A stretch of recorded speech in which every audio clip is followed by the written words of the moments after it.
Welcome to Ready Layer 1, a crypto podcast that focuses on the Near protocol ecosystem, as well as the Aurora EVM ecosystem. And on this week's episode, we talked with the NFT project Near Future. And it's a pretty interesting concept that we're excited to share with you. Joe, how did you think this episode went? Yeah, I'll be the first to say, I haven't been overly positive with the whole I shouldn't just say near, the entire NFT scene in crypto right now.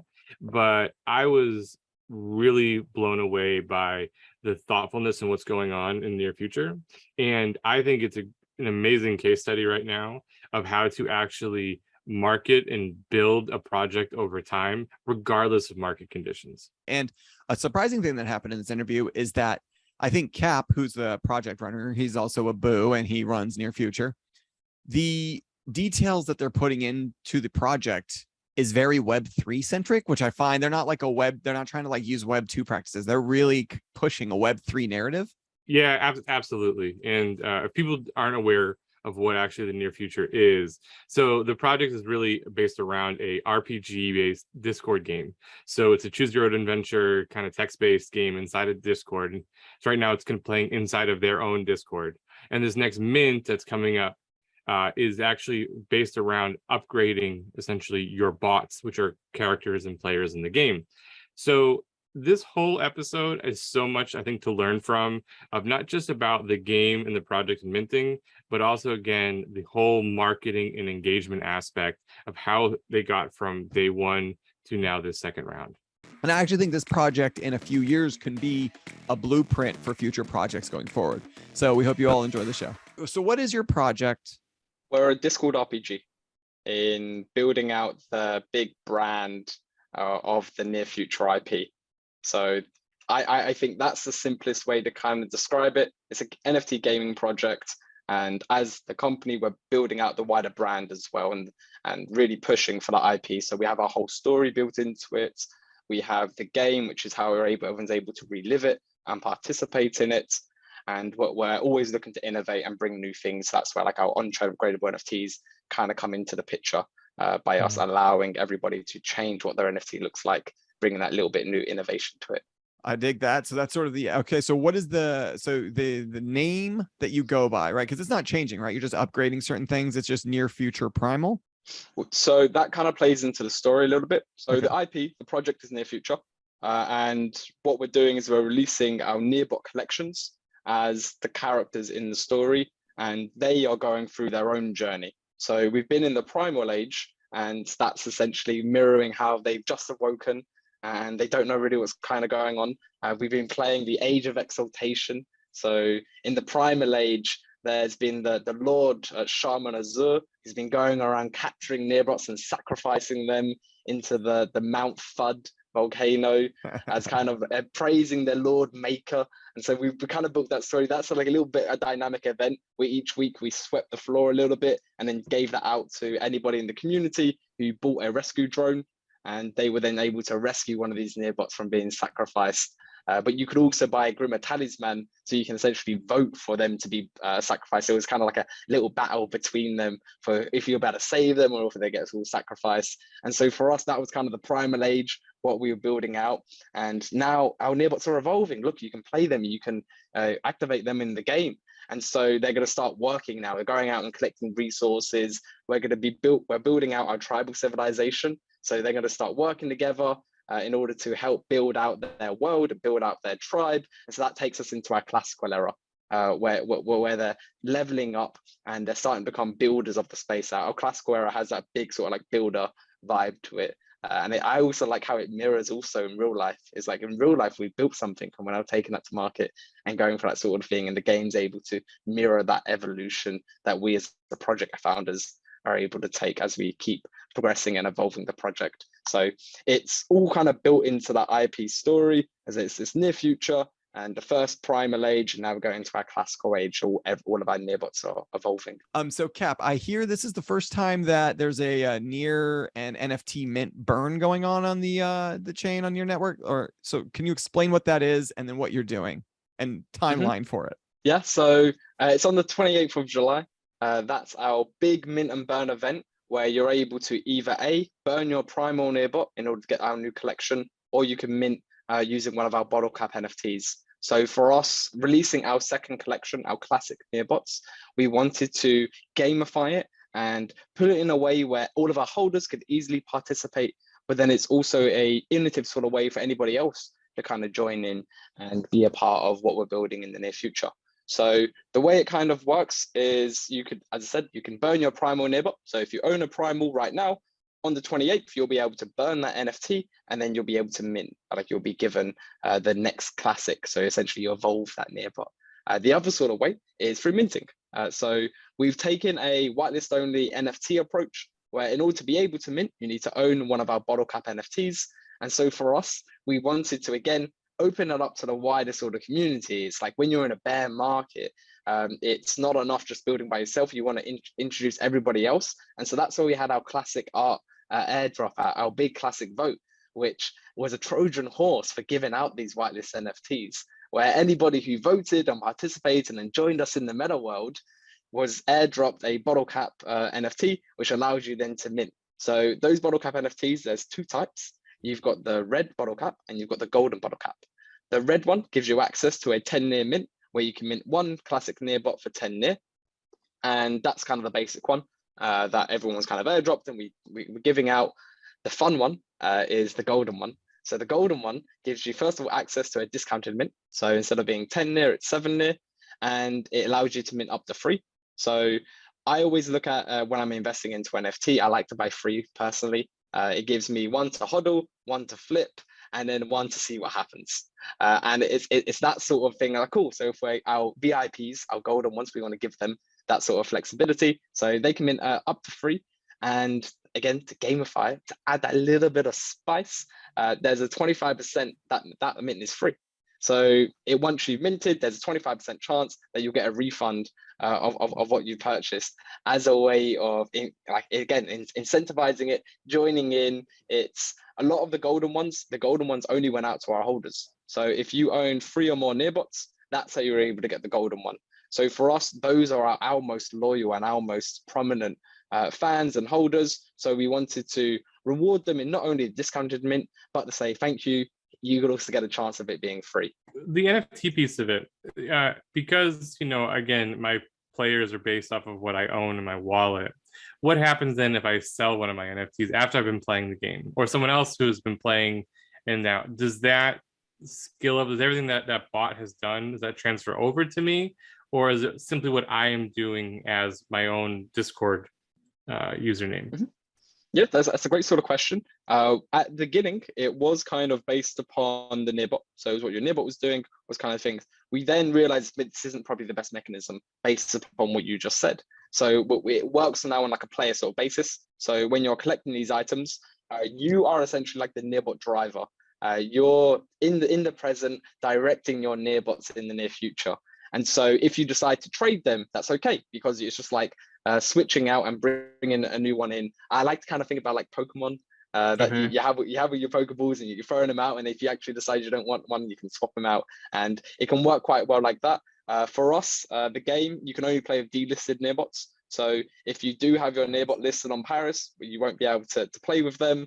And it's essentially like, oh, you've lost that connection to that NEARbot. You've put them on the market for somebody else to take them and have their soul, and so no longer are you guys connected. And so for us, that was kind of the kind of goal there. Is it's a player sort of basis, but then it allows you to do that trading.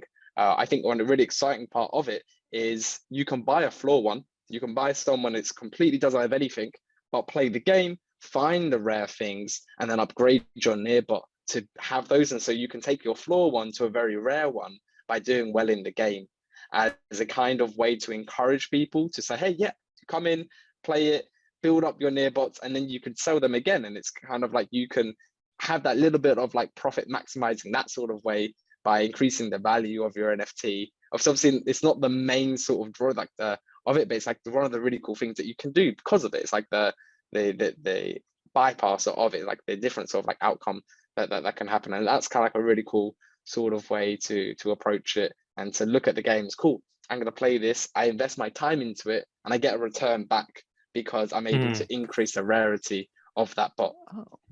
So that rarity stays, and then if I go sell it, it's now a more rare. I gotcha. That's really Oh, cool. Yeah. I like that. Yeah, so it's a really cool sort of power of it. Absolutely. So you're in beta now. So what do you think? What have sort of been the biggest sort of barriers so far for this in creating the game? And because you're doing like a kind of a new thing, so what are some areas that you've maybe expected or didn't expect that have been barriers? Yeah, so like I think what's kind of super interesting is the game itself is quite simple. What works on very basic sort of mechanics where you just send your neighbor out to scavenge, they start collecting these resources. So from a game sort of point of view, so cool. So send X there doesn't technically do anything, but it just means turn on the scavenging part. And so they start now accumulating these items, and so cool. Then you have the return one to then confirm all those items and put it into your inventory. So that it has like a very sort of basic mechanic. You're then able to take those items and craft new things. So it's like, okay, cool, I have X items, now craft a new item from those. So it just deletes those old ones and puts a new one in your inventory. And then it gets into a little bit more complicated things of course, so now you have that, let's upgrade your NEARbot.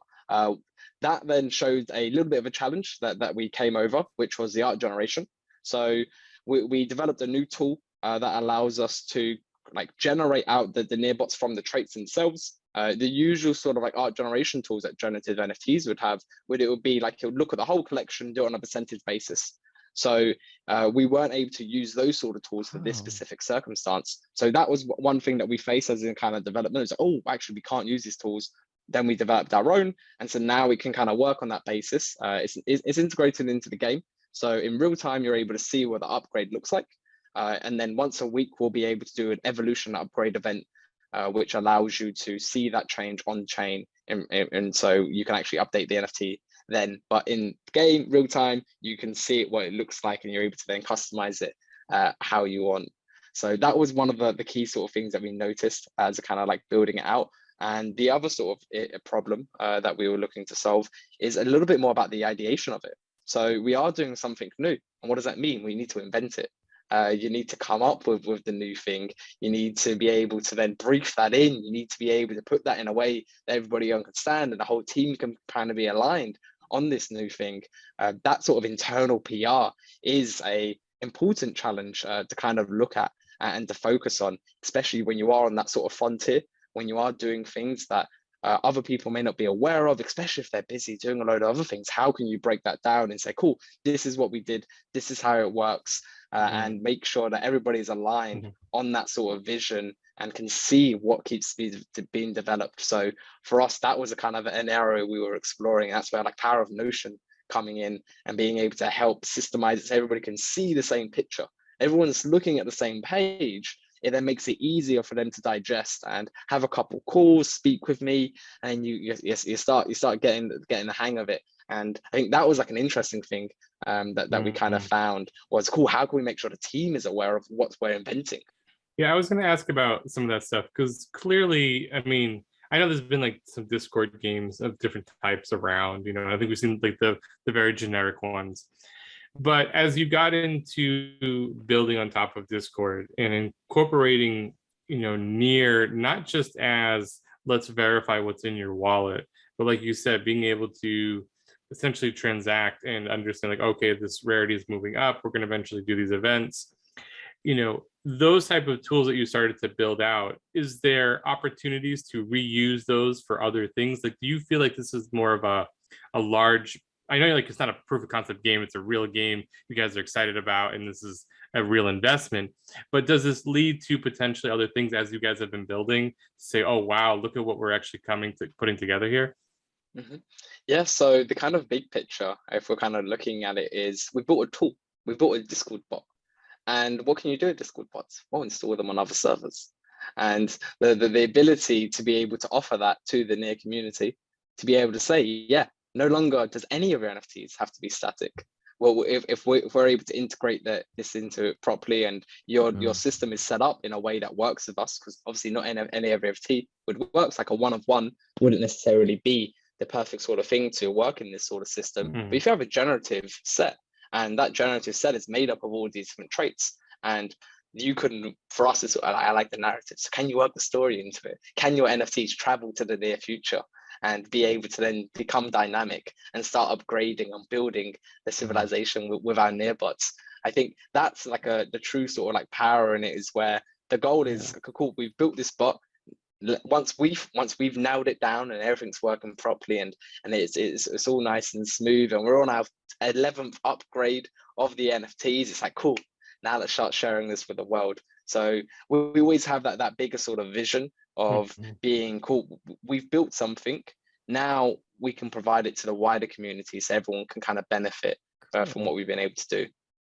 Why are you making a Discord game for the people? Well, so for me, it's quite fascinating where it hasn't been done before necessarily. And I always see, so I'm quite business minded. So before I'm at the job now, I'm the senior NFT executive managing what we're doing.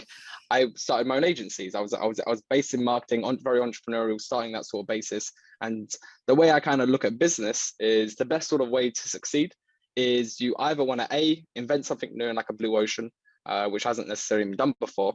But another way to kind of do that and get the same sort of effect is combine multiple different niches together and be able to showcase that. So the way I kind of looked at the Discord game is what we're doing is we're combining 3 different areas. We're combining Web3 and the NFTs, and we're combining that with the community, so the players and the people involved. And then it's also in conjunction with Discord as that sort of like platform, that Web2 platform, where Web3 users are quite active and it's been very much adopted from that wider world. So being able to bring all those together where we can create a game where it's built off NFTs, and that's kind of the ground basis of it. It's in a platform where all of the community is, so it's very easy for them to get involved, to help each other and to engage with a wider thing, because in like most games, you don't get to talk really to the other players that easily. On Discord, it's literally like when you're playing the game, you can instead just stop typing the game and start just talking to people in it. It's like the friction is like the smallest it could possibly be for people being able to communicate and work together in that tribe and in that community. So for us, it's bringing those together as a way of really showcasing what you can do with NFTs, and then being on the Near blockchain allows us to take that to next sort of layers. So being able to upgrade them and having that sort of flexibility. So it kind of came from the idea of, cool, there's this opportunity here that there's something that hasn't been done like this before, nor has it been done on the sort of scale where we're looking at, where we're focused on the IP. Like Near Future is a brand, Near Future is something that we're building for years on years and years in order to take to its next level. This is its first iteration of it. This is how it starts, this is how it's born, but it's going to keep evolving from there. And that's how we design the entire brand to be this evolving thing where each era are able to completely revamp what we do. And that allows us to take very flexible approach as builders to say, cool, maybe we're going to go to other chains.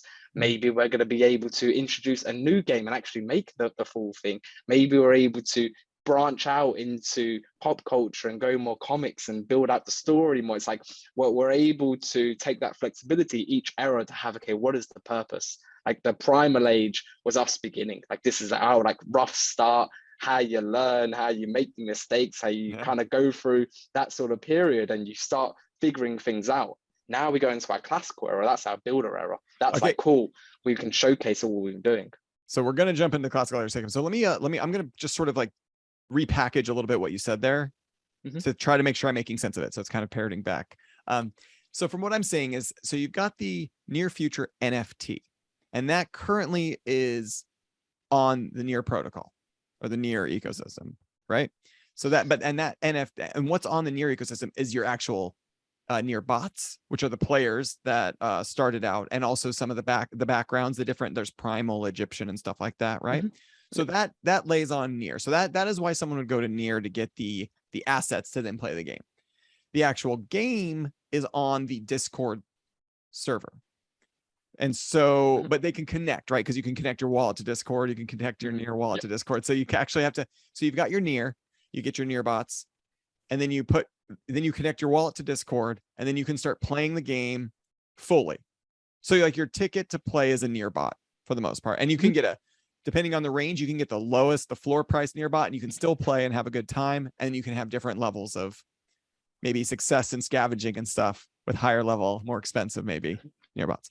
So those are your two areas. And then third, kind of over it, the umbrella is the brand. And that is sort of the team exploring all sorts of areas. It could be NFTs, it could be games, it could be more games, it could be whatever you want it to be. So that's sort of the three areas we're playing with, right? Is that just making sure? Okay, and cool. and it's I think another underlying part of that is community, as very much like the connection, the glue to piece all these together. It's something's only of value if someone says it has value. And where does that come from? Well, we believe, okay, with NFTs, that starts with the community, that you have the core group of people who enjoy what you're doing, want to participate in your journey. And that's what kind of gives it that initial sort of value. And as you start to expand, you bring more people into your community, and that's how you're able to grow the project as a whole.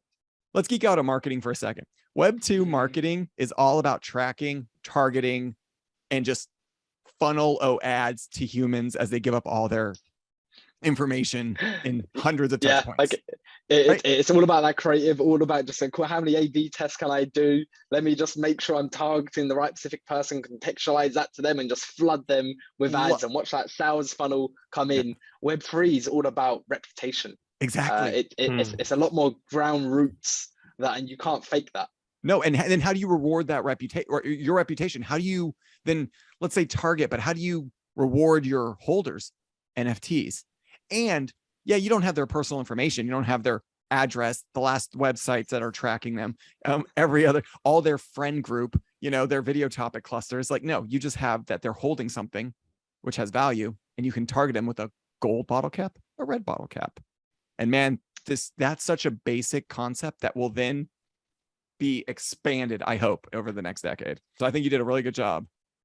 Thank you. I appreciate that. And we saw how it affected it.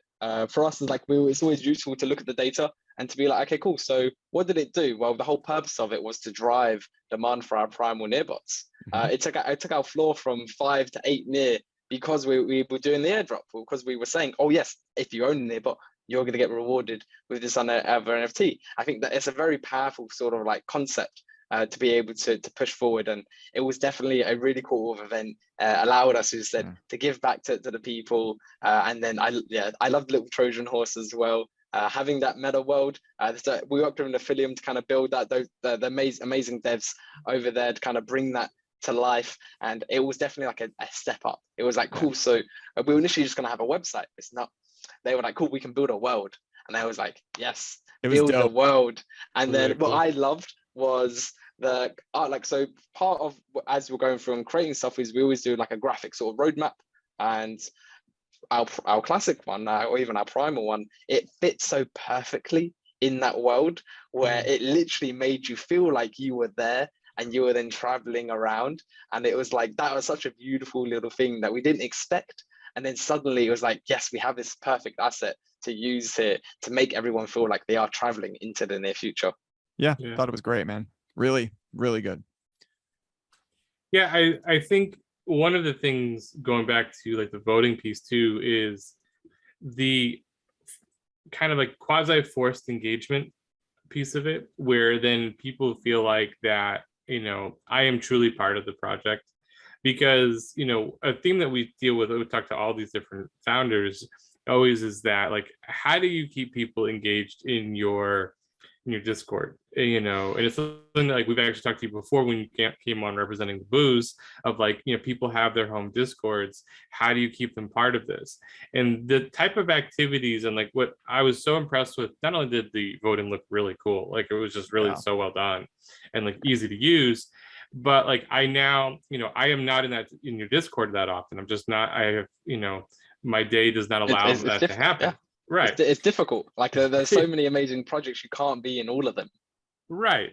And so, but as soon as I got in there, like it felt, like you said, like it felt great. Like I felt immediately connected.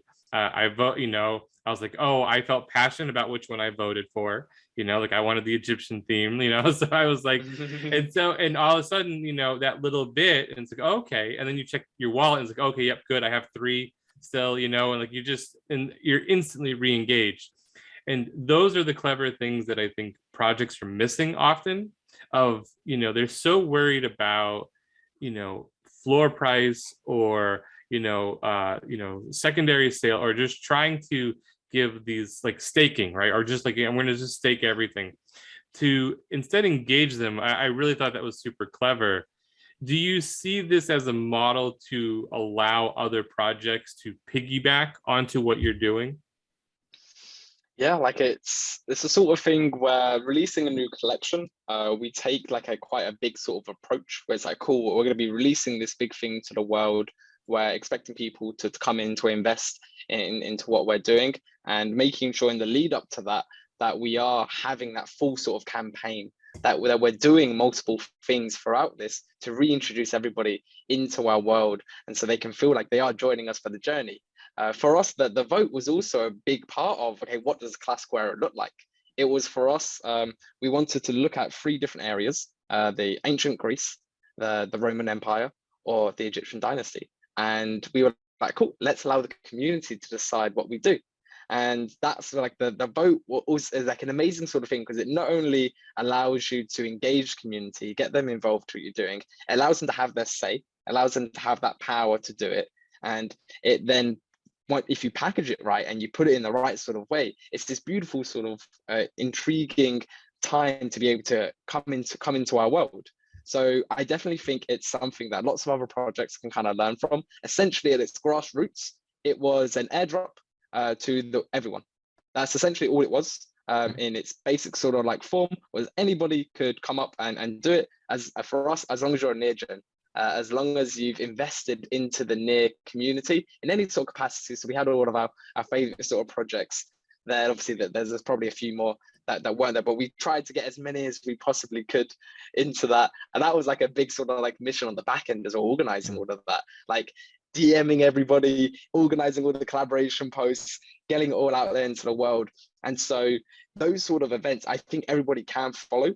But I think it's also good to look at, okay, what does that kind of take? What are the necessary things that you need to be able to do in order to host an event like that? And it's like having the right tech, having the right people in place to make sure it runs all smoothly and there's no sort of problems. And then if there are problems, they're there quickly to be able to help solve it. It's the collaborations, it's having that wider plan, it's understanding who will be joining this, who can participate, and making sure that you can get out there into the world and provide and tell them and encourage them to tell that they're following and their fans, and then to be constantly like explaining it, trying to get it down to like a 5-year-old. Okay, what am I doing? How am I able to participate? And in general, giving it that wider mission. Like, why should somebody vote? Well, it's that you get to have your say on the near future. So for us, that's like our branding now is Egyptian themed, Egypt one. So as we kind of move forward, the story will take more inspiration from the Egyptian era, and the collection of classical NEARbots, the Egyptian themes will be more common throughout. So you'll be able to look at the set and it'll feel a bit more Egyptian because of how we can then adjust the rarity, our branding, when we're posting banners, when we're doing all of these different things, that's going to now have more Egyptian vibes to it. And for us, I think that's a very cool thing for you to be able to participate and to be able to give that back. So it was having the right tech in place, having the right people and collaborations ready to go, and then making sure it fits into that wider narrative. I think that is a model that other people can follow and be a way of how they're able to break into a space or reintroduce everyone back into their world if they've already released. I think your project is one of the closest to the Web3 world, and not just trying to like do a Web2 version of Web3, right? You're like you said, at the core, it's an airdrop. You could have just airdropped everybody that. Done. Game over, done that. Wash traded a couple of yours, risen the price. We could have done that. But instead, you gamified it. You did kind of very, very Web3 community-based stuff that's hyper specific to Web3. For the most part. I mean, it's another, but and I think that is like a really interesting approach because of such an early space. It's not that you bit off too much. You took a simple concept and added it and filled it out with Web3. And I really, really thought that was smart because it's just an airdrop, but it was the impact of just an airdrop was so much bigger, so much bigger. Yeah, and for us, it was definitely a very cool way of like introducing it into like going into a classical era. For us, it's like a big event. It's like, hey, we're evolving what we're doing. let's tell the world and let's make a show. And I definitely feel like as Web3 so early, as it starts to evolve, bringing more Web2 practices that work and how to engage community, how to tell the world something that you're doing, these sort of things will start to come back in to the fold as Web3 is evolving, and we're always looking to be at the forefront of that. Yeah, no, one of the things too that stick out in my mind is that, you started off with the project, right? And you did your first initial mint, and that went, I would say, probably went well, right? I feel like it went well. And then, there's this length of time in between where the reality of it, like, you have to build something, right? Like you're actually doing work. And for whatever reason, the Web3 space is not yet adjusted to that timeline. They get very caught up in like, oh, there's nothing happening. I'm sure you probably saw like people asking, like, is this project dead? It's like, it's been a couple months, like, give us a break, but the part of like the re-engagement piece, as you guys continue to upgrade, is that something that you see yourself continuously doing? Hey, the game is at this point, we're going to let you play for a while. Okay, we feel like we're ready to do the next version. Is it always kind of like a re-entry point, or now that once the game kind of gets going, it's more like a traditional online game where you can just come and go as you please, and if you're into it, you're into it, type of thing? Well, so for us, it's having that continuity. So there's always something going on. So we actually didn't have anyone say, is this project dead? Because there was always something going on. And for us, it's all about the regular cadence. So I think I mentioned it a little bit earlier on, but the Age of Exaltation, the whole purpose of that was to have a weekly event where each week there would be a reason to come back into the near future. And the reason was, hey, we're gonna buy some NEARbots. This is your chance to win one. Just play it, and then the way you participate is you have to play the game. So we throughout our entire thing, we always had the very small version of the game, which was just a dice game where you're able to each day just go type daily and you get your little Tragus tokens in, and then you're able to play dice in order to get more and gamble them away. Like, that's still quite active, and people are constantly playing that and collecting all of their coins. And that gave us kind of, again, like a baseline, then giving people a reason to use those coins gave us that spike. So we always had a spike of activity on the Wednesday whenever we held the event, engaged everybody, brought them back in. And for us, we always then took that approach where we always want to be showcasing what we're doing. A cool little thing that I do is I have my catch recaps. So each week on a Sunday, I will write down and answer 3 questions. It's, what did we do this week? How does it benefit our holders? And what are we doing next? And having that go out every single week was showing everybody, hey, we're always doing something. And it allowed us also to be thinking about, okay, so what is going to be on this week? Like, what are we going to be able to announce and say as the really core thing that we've been up to? So we've always been taking that sort of approach of always having that regular sort of cadence and things. As we now go into the classical era, and as we go into this more game vibe, we are going to be taking that approach where it is going to be more of like that game sort of things and updates coming to the game. For us, a very powerful tool that we're going to be using is not only the weekly upgrade events, so that each week there's a reason to be upgrading and coming back in and seeing how you can adjust your NEARbot, but introducing new traits, being able to say, yeah, like there's this legendary trait that's you can only find in the game. And being allowed our actual players, the people who have been with us and continuing to play, for them to be able to get new things and to be able to do that through the game. So have that little bit of flexibility and then constantly doing that, evolving the game. So the next sort of big evolution of it is our tribal civilization, where we have our 7 tribes of the near future. And that's decided by the NFT. So the current background color is essentially what tribe they are. And what we'll then do is we'll split everybody up into their tribes, and we have our game world already created. You'll then be able to vote what you as a tribe build. So there's a few different types of buildings based upon simple sort of concepts, such as production, science, faith, economy, and there's one more. It's fading me. And so it's the idea that you're able to start building up your tribe. Each of those buildings and unlock a new thing. And that's kind of then going to be the evolution of how we kind of take it. Is you have the individual level of upgrading your NEARbot, getting new traits and participating in that individual world. And then you'll have the community world where you're working together as a tribe to benefit the top line, because what it essentially does, it will unlock new things for you to be able to do. So one of the things is the market. The market sort of building you have to create. If your tribe doesn't have a good level market, then you're capped on how many bottle caps you can have in your inventory. So you're incentivized to kind of then work with the tribe to build out your market so that you can have more caps in your personal inventory, as a kind of like a way to keep moving things in that sort of direction and have that wider sort of game narrative as we now kind of move forward, where we're introducing new things, having these events go forward. That's how we're able to keep up that cadence as we continue going on to our next era, which would be the Dark Ages. Is that the idea to keep, sorry, is that the idea to keep going through eras? And is that how you're sustaining the project financially? I was just about, I love when that happens, man. I was like, I'm going to, never mind, go on. Yeah, no, exactly. It's that sort of regular cadence of, for us, that kind of then exists on a cross-chain world where releasing, our second collection is still on NEAR.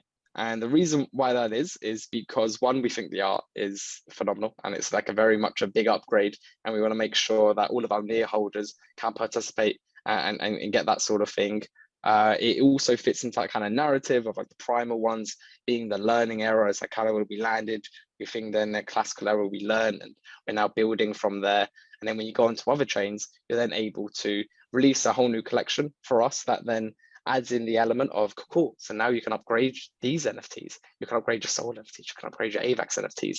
You can go into that sort of world, and that's kind of the narrative as we kind of take it. So yep, that's kind of then built in as a way of always having that reoccurring revenue on a irregular sort of basis. But then going back into the conversation that we were having before about cool. So now we built this tool. Let's then lend it out to the world. That kind of plays into another monetization strategy, or that more like SaaS sort of product, where we're able to allow people to, you can install the bot and you can give that to your community as a way of participating. There'll be different tiers. And so you get the premium one, you get the non-premium one, and that be like a monthly sort of subscription to come in.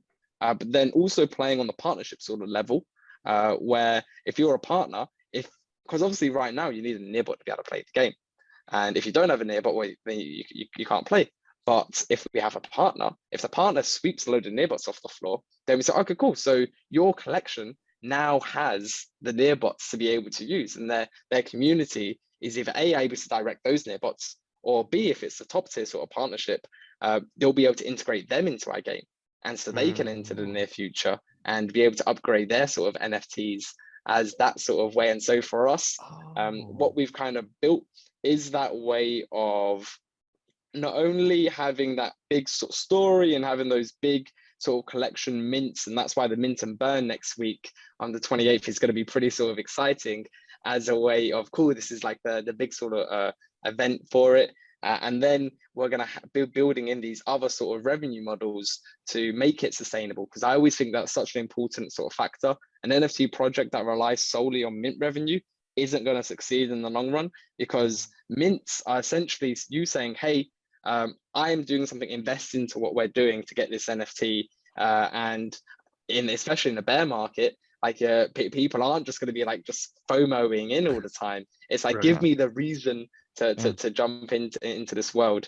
And for us then having those extra revenue generating sources, which can provide that cash flow on that sort of basis, is what's going to help continue to sustain it as we kind of go through. So in those intermission periods between big collections, there's still cash coming in.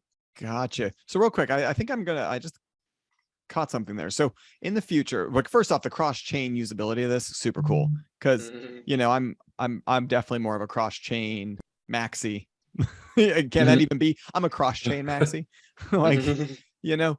And okay, so in the future, right? I've got a Soul NFT or AVAX NFT. I can then use that NFT within the game on the same Discord. It doesn't have to be separate Discords, and then I'll be able to then maybe upgrade my current Soul NFT to a different level using the game.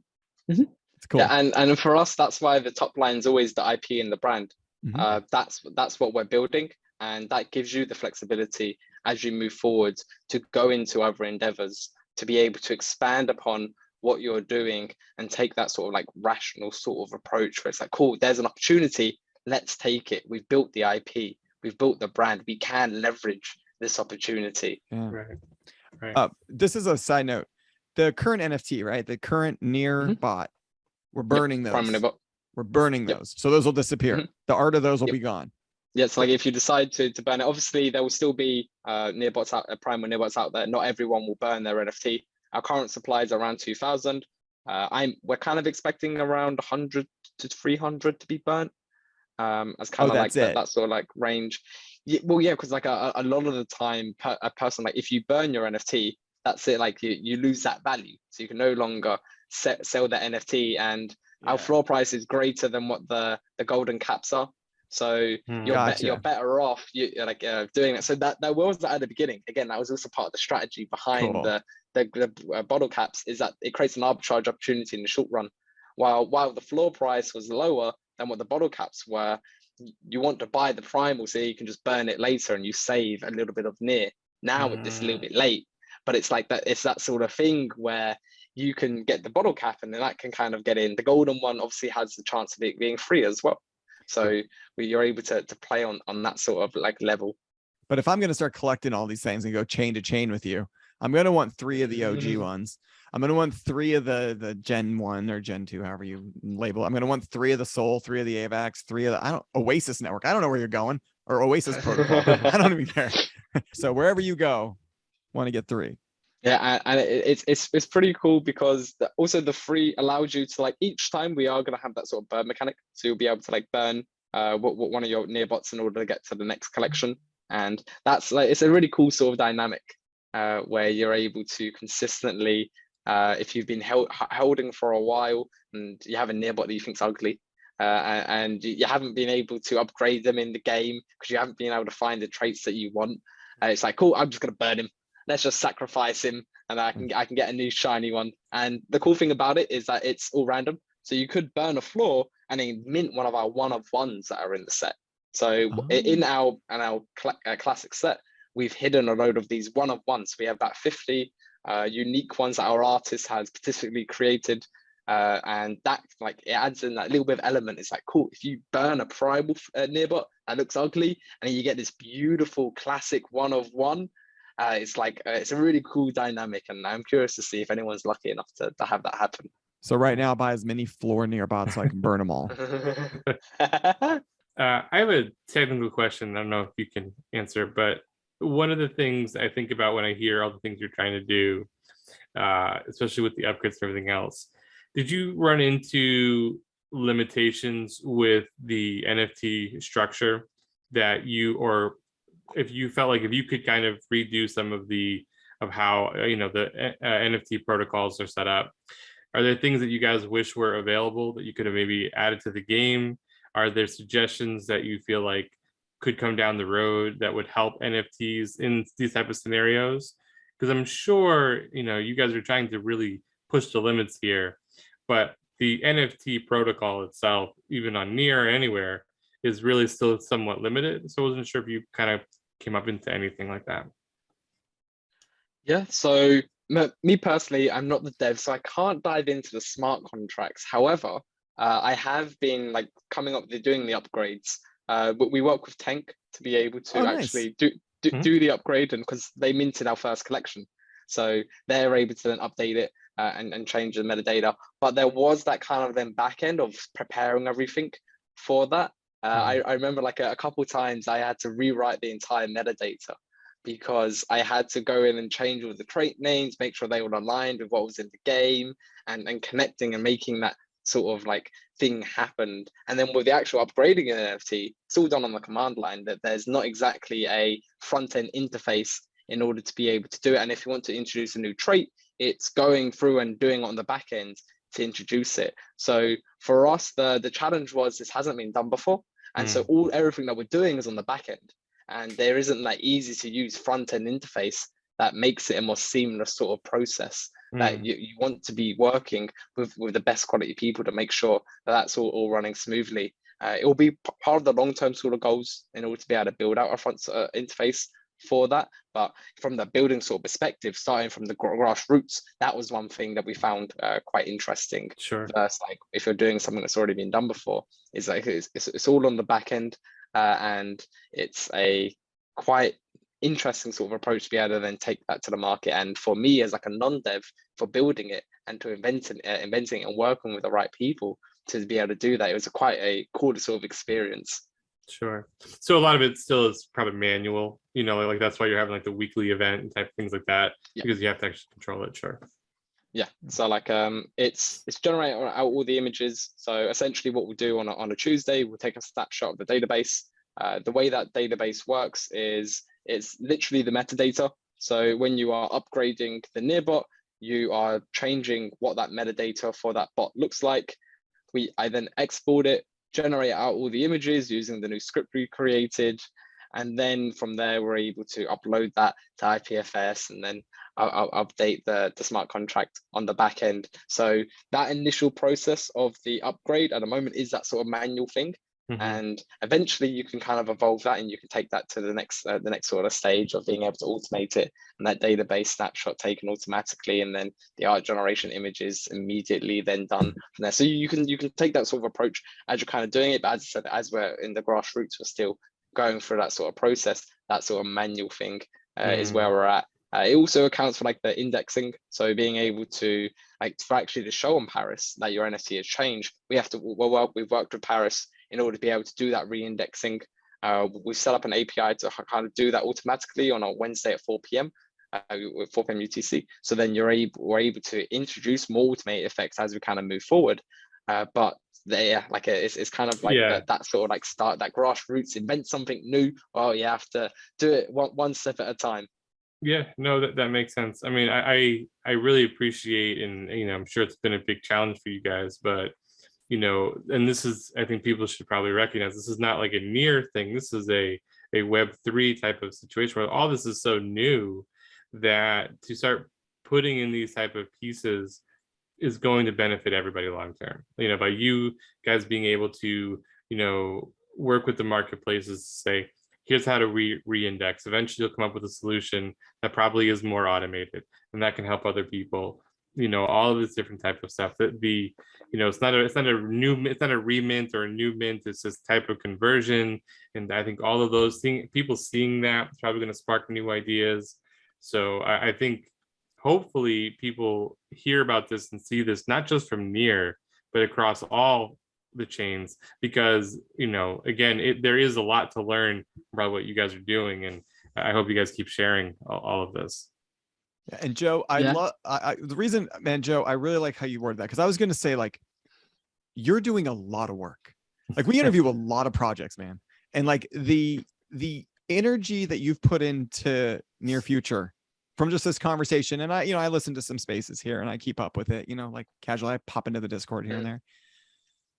It's really appreciated, because I think I can't wait to see the deck of Near Future in 2 years from now, when you're presenting at a conference, of a structure to make a sustainable NFT, and how, because I think because it's so new, the NFT market right now, these thousands and thousands of NFT projects, most are going to fail, but there's going to be these few that break through, and you need all the failures because we're basically playing one big game. The big game is Web3. All these you're basically a player in Web3, and you're figuring it out, and it's going to be really cool. And so, listening to this whole podcast, I agree with Joe 100%. Like, you're doing things that will then sustain, cross-chain, engage, possible funding consistency, even though irregular or not. I mean, that's going to be the hardest crux of all NFT projects, is how do you not waste all your money and survive?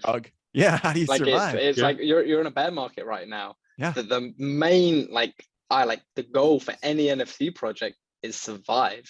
Yeah. And that's very difficult when you need to be funding the project, and especially if the creators of it aren't doing anything new. It's like with Web3, as we were saying earlier on, people want things now. They constantly want new things to be happening. And if there's nothing happening, it's like it's a dead project. It's like, how are you able to continue providing that sort of like value and showing everybody that you're doing stuff? And so for us, that's where we saw the game as a very key way of being able to do that. It's the game lives. If we all disappeared tomorrow, the game's still there. And it's the sort of thing where you if you build something that can live on while you're sleeping, then you can make sure that you're working when you're not working. And then when you are working, it's just adding fuel to the fire. And you can continue just going on that next stage. Cool. So now we've got the core thing working. It's this systemized approach that's working on the back end. Cool. That's great. We can now sustain. We can then focus. Cool. How do we grow? And that's how you're able to then start going to the next sort of stages of elevating the IP of the product, elevating what you're able to do. And a big part of that we also think is like in real life, and meet and building out those partnerships, having that sort of awareness. So I'm speaking at a conference tomorrow about NFTs and gaming, and it's those sort of events where you're able to introduce, like for us, it's also introducing Near as a very small chain, and being able to get that out into the world and say, yeah, we've built something really cool on this small chain, come and have a look. And then it's kind of then how you're able to continue building that reputation. As we were saying before, like Web3 marketing, I think is very heavily based upon reputation. The founder, like in my day job, I'm speaking with lots of different projects. They're releasing stuff on Web3. And one of the things I always tell them is founder branding. Like, who are the founders? Are they active in Web3? Do you own any NFTs that are the thing you want to go into? Yeah. Like, how active are you in the Discords? It's like Near Future started by me going out there into Near, me investing into these key sort of projects, like buying into the booze was one of the biggest sort of investments that really kind of like solidified, yeah, we're here on Near. And being able to do that from the founder sort of perspective showcases to the world that you're not here for a quick flip. You're not here just to do a cash grab. It's like you're invested into the space. It's also part of why the classic airdrop, we did it for NearGens. We did it for people who invested into the space as kind of like our homage, our say, like, thank you for coming to our chain and doing something with us. We hope this is like a nice little reward, a little like, hey, just have a little free NFT. Who doesn't like a free NFT? I love a free NFT. That's Exactly. not sketchy. I don't have to use a burner for this one. It's not just a free good luck. Man, that's awesome, dude. Well, I think we should just wrap this up now. And like, I want to say lastly about your project. Ideas, my favorite kind of ideas are when I hear them, it starts making me think, how could we incorporate that? And the idea of the like bot in the game within the Discord being something that could sort of be reused across multiple projects is sort of like a base of engagement. And how can that be used? I really love that. That's how I think of ideas. I'm like, oh, cool. It's making me think. And so I'm really stoked about that, man. So thank you so much for your time. Like, it's been a pleasure. Like I always love coming and talking about it. It's something that we put our heart and soul into building, and it's great to see everybody kind of playing it and getting involved, and really excited to then be able to release it to all of our holders so that they'll be able to get it. Obviously right now you can go join the Discord, go through a little onboarding funnel and see it in action, see other people play it. And then in the very near future, we'll be allowing everybody to kind of jump in and participate and start activating your NEARbots and get them upgraded. Like no longer have a floor bot. Go get your legendary chip. Go give yourself a dino skull. Why not? Yeah. Awesome. That's awesome. All right. Thanks so much, man. This is great. Thank you. Yes, pleasure. Ready Layer 1 is provided for educational, informational, and entertainment purposes only, without any express or implied warranty of any kind, including warranties of accuracy, completeness, or fitness for any particular purpose. You should not make any decision, financial investment, trading, or otherwise based on any of the information presented in this podcast without undertaking independent due diligence and consultation with a professional broker or financial advisory.